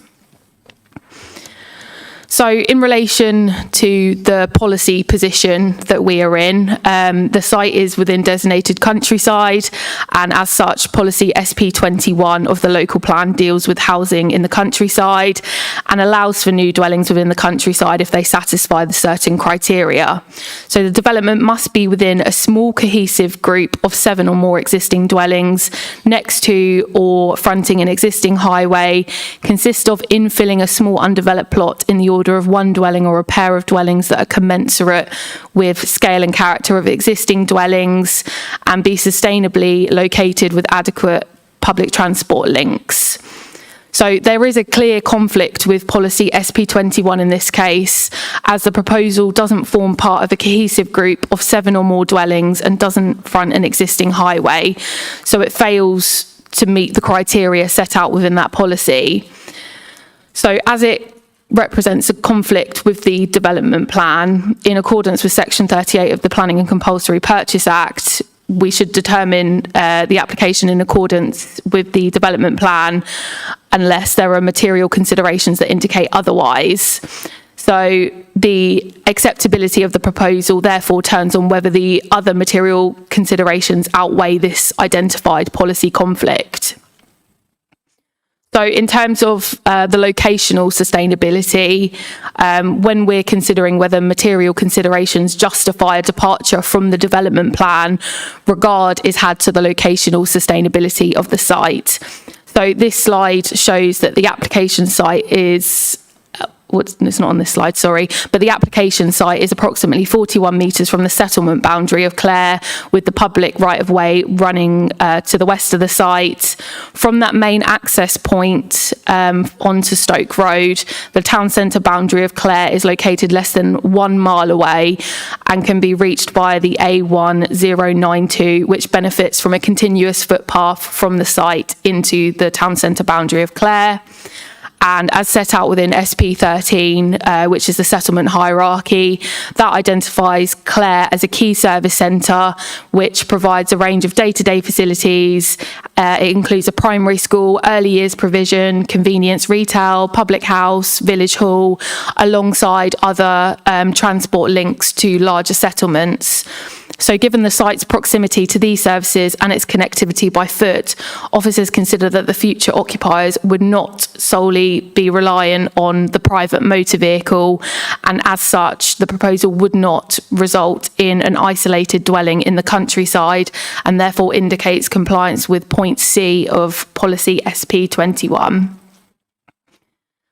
Another consideration is previously developed land. So Chapter 11 of the NPPF seeks to make effective use of land, with paragraph 125C advising that substantial weight should be given to the value of using suitable previously developed land within settlements for home unless there would be substantial harm.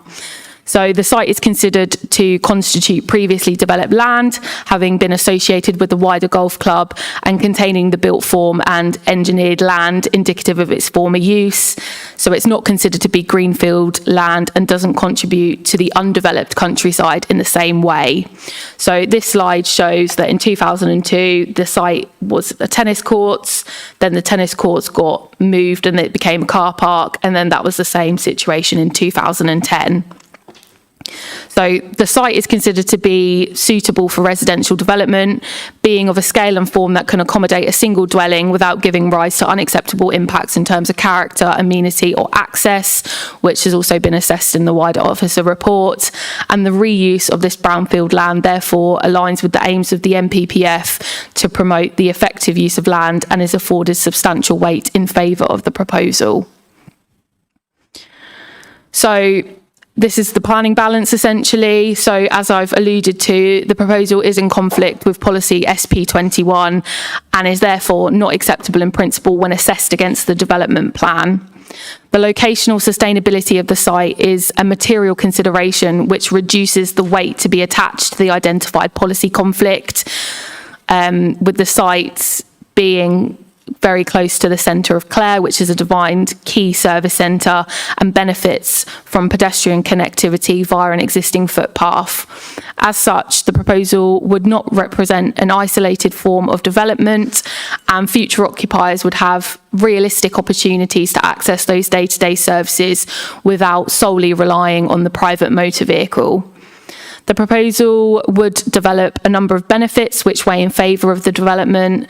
So, as I said before, the reuse of brownfield land has substantial weight in the balance as contained within the NPPF, and the development would also provide a modest contribution to the housing supply without giving rise to identified harm in respect to character and appearance, residential amenity or highway safety.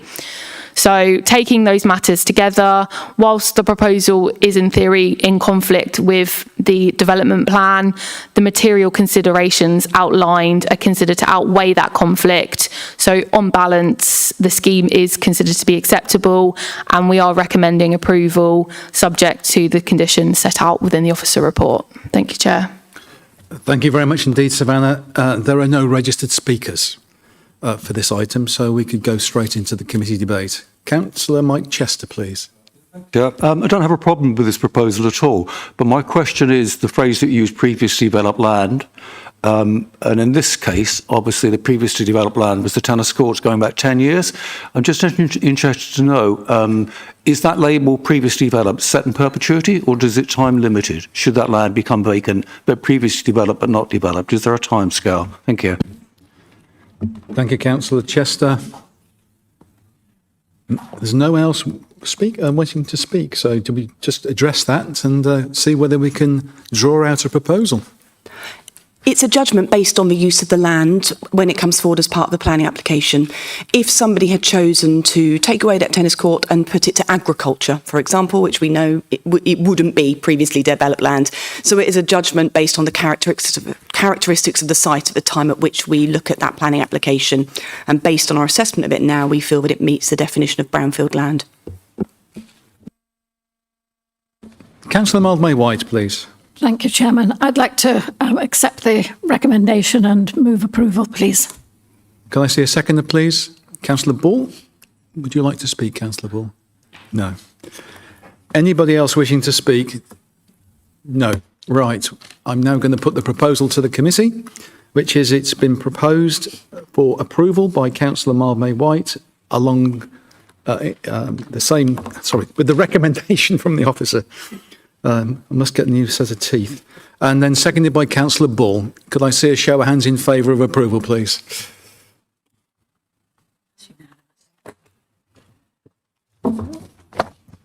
Thank you. That appears to be unanimous. Motion is carried and the application approved. Thank you, Claire. Right. We move to the final item on our agenda, and we replace a Vince with a Vince.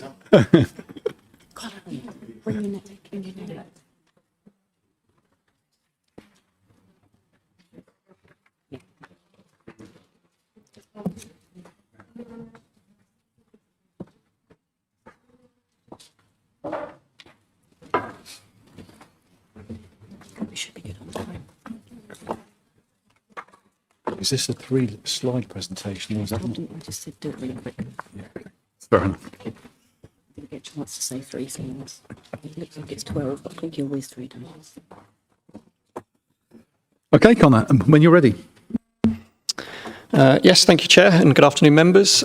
So the application before you proposes a variation of Condition 1 of a previous variation of condition application at the West Suffolk Operational Hub. In short, this is to facilitate further changes to the waste transfer station, which includes the separate handling of food waste. The application is before members today, as the applicants are Suffolk County and West Suffolk councils. The application is recommended for approval. So I'm sure many of you, if not all of you, are familiar, but the first slide shows the location of the site, so east of Bury St Edmunds, south of the Farnham Villages and Farnham Road, and then north of Compiègne Way. I'll just put the laser pointer on as well, just in case, but yeah. So on to what is quite a busy plan, admittedly, but this is taken from the original planning permission in 2017. However, I have circled the bottom left corner, which is essentially what we're going to be looking at as part of this variation of condition application. So the more central red circle will be looking at the installation of a personnel door, and then the circle to the southwest is the other elements, so EV charger, office container, etc. So again, just focusing further in those areas. So you can see we've got an EV charger, office container, booster pump and pressure washer system going next to what is the waste transfer station. And then again, just east of that, we have the installation of a personnel door. Elevations and floor plans, so EV charger as expected, and then the office container, which would be finished in that olive green colour, but it's essentially a changing and a wash down station for workers at the site. Again, so elevations of the transfer station itself, and I've just highlighted there that the only change is the installation of that personnel door. So quite minor on the wider plan. And then lastly, we've got the booster pump and pressure washer systems. So the booster pump is enclosed within a glass reinforced plastic enclosure. Onto some photographs. So the first is taken from Farnham Road looking south in the wider site area, but the area we're looking at is hopefully where my laser pointer is, just centrally there, and then again to the far right. So just focusing on that area, the personnel door would be installed in between the smaller building there and then the larger waste transfer station. And then lastly, that southwestern area, you can see there's already an EV charger in situ, which is the one proposed as part of this application. And then the container would be located just to the right of that, with all the other booster pump and washer systems just out of shot really on the southern end of that site. Onto consultee comments. So the Farnham St Martin cum St Genevieve Parish Council voted to approve the application. No comments received from Bury Town Council, and then no objections from Great Barton Parish Council. We've had no comments from any ward members or any local residents, and no objections raised by any consultees. I just wanted to clarify there were comments from Anglian Water seeking clarification as to whether another foul water connection was proposed. In discussion with the applicant and the agent as well, that there is no new connection. It's just an internal change to connect to that system, so there's no additional capacity concerns in that regard. So moving to summarise the application, so I've added there the 5 points really that we're considering as part of this application. The changes are considered to be modest, with no adverse impacts considered to arise and no objections raised by any consultees. So with all that in mind, the application is recommended for approval. Thank you. Thank you very much. Any comment? No members wishing to speak. Can I have a potential proposer? Thank you. Can I have a seconder? Councillor Say, I just beat you, Councillor. It must. Yes, Councillor Say. Yes. Okay. I am just going to put that straight to the committee. Okay. So could I see a show of hands in favour of approval as recommended by the officer, proposed by Councillor London and seconded by Councillor? Yeah. Okay. Thank you, members. That brings us. Oh, sorry. I beg your pardon. I can't wait till 3 o'clock. That's what. So that appears to be unanimous. Motion is carried. The application is approved. Thank you, Claire. I was going to say, actually, a couple of things at the end. One is this is likely to be Penny's last Development and Control Committee as the Service Manager Planning, because that with her elevation to higher places, I don't know if it's on the incremental scale, but Peter White has been appointed as the Service Manager for Planning. So I would just like to say thank you to Penny. Thank you, Chair. It's been an absolute delight. So thank you. In addition, putting aside the fact that 3 o'clock this afternoon there is an urgent council meeting, we have training on the 22nd, 10 o'clock in the morning, and it's always by Teams. That's going to be a very, very important one, because this is where, are you giving the training, or is George? Or I was going to give the training. so Penny's going to give the training on what the government are proposing in terms of structuring. It's specifically going to look at the national scheme of delegation, which will obviously affect the functioning of this committee in terms of what applications have to be determined by officers if the regulations, when they come in. It also has information in relation to the numbers of people on committee.